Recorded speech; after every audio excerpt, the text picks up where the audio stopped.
Bismillahirrahmanirrahim. Bismillahirrahmanirrahim. Sejarah Nabi kita Muhammad sallallahu alaihi wasallam. Makkah Al-Mukarramah.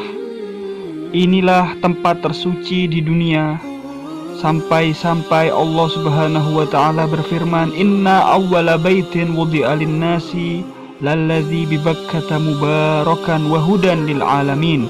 Surah Ali Imran ayat 96. Amat banyak sekali kejadian sejarah yang terjadi di zaman itu.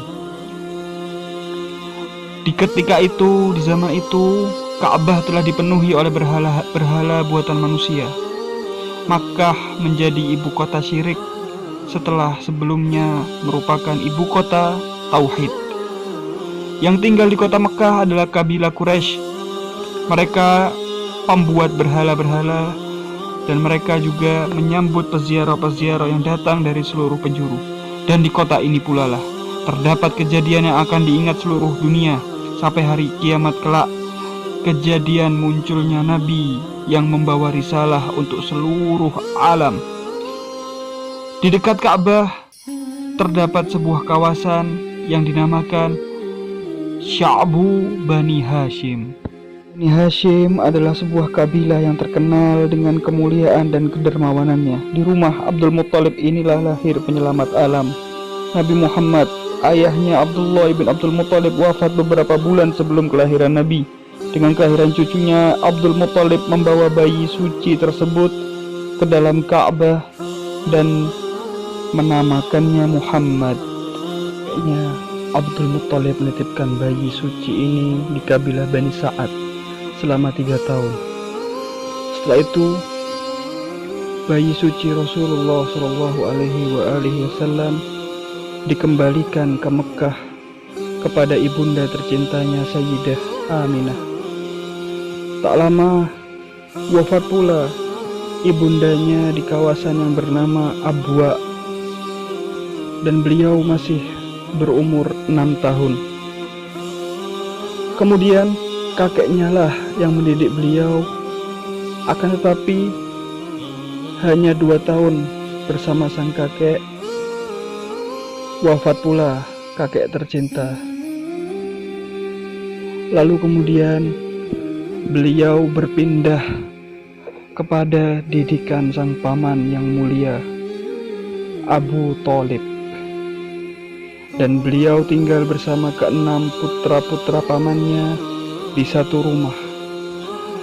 Ketika beliau berumur 12 tahun, pamannya mengajak beliau untuk berdagang ke Syam atau Suriah, dan di sana bertemu dengan pendeta yang meyakini tanda-tanda kenabian Rasulullah Shallallahu alaihi wasallam.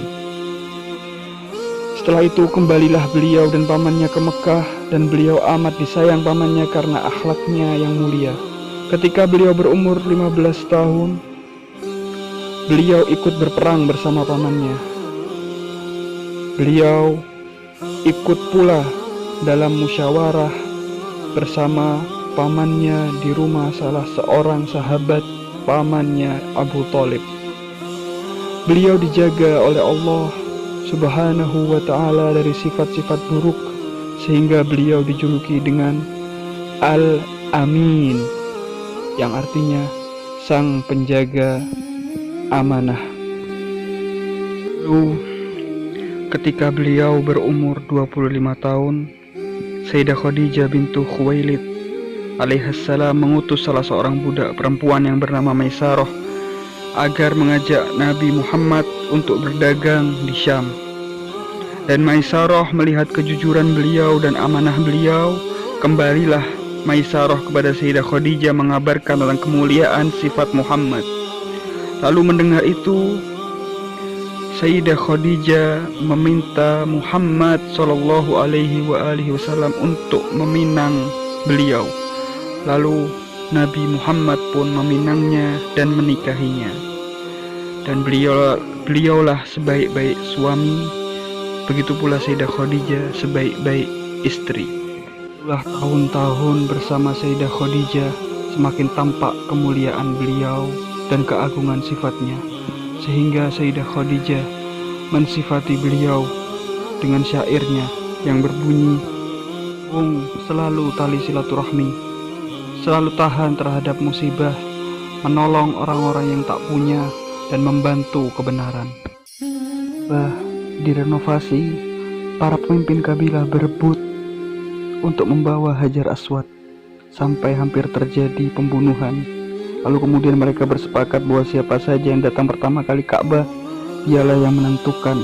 Dan subhanallah, datanglah Muhammad, dan beliau pun menentukan perkara tersebut dengan menghamparkan ridaknya dan diletakkan di bawah Hajar Aswad agar semua pemimpin mendapat jatah membawa Hajar Aswad.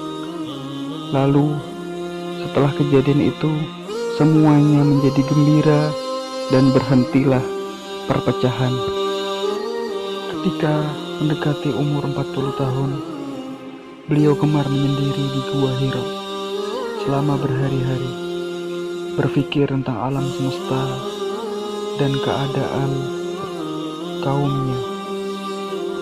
Pada tanggal 27 Rajab, ketika beliau menyendiri di gua, datang kepadanya Jibril dan berkata, "Iqra." Menjawab, "Ma'ana biqari, aku tak cakap dalam membaca." Jibril menimpali, "Iqra, bacalah." Muhammad menjawab lagi, "Ma'ana biqari, aku tak cakap dalam membaca." Untuk ketiga kalinya Jibril berkata, "Iqra." Lalu mulailah Nabi membaca, "Iqra bismi rabbikal ladzi khalaq, khalaqal insana min 'alaq, Iqra wa rabbukal akram, alladzi 'allama bil qalam, 'allamal insana ma lam ya'lam." Setelah kejadian itu, turunlah Nabi dari Gua Hira menuju rumahnya dan menemui istrinya Sayyidah Khadijah. Lalu kemudian beliau ditenangkan oleh Sayyidah Khadijah dan beliau mendapat tanda-tanda bahwa itu adalah wahyu dari Allah Subhanahu wa Ta'ala.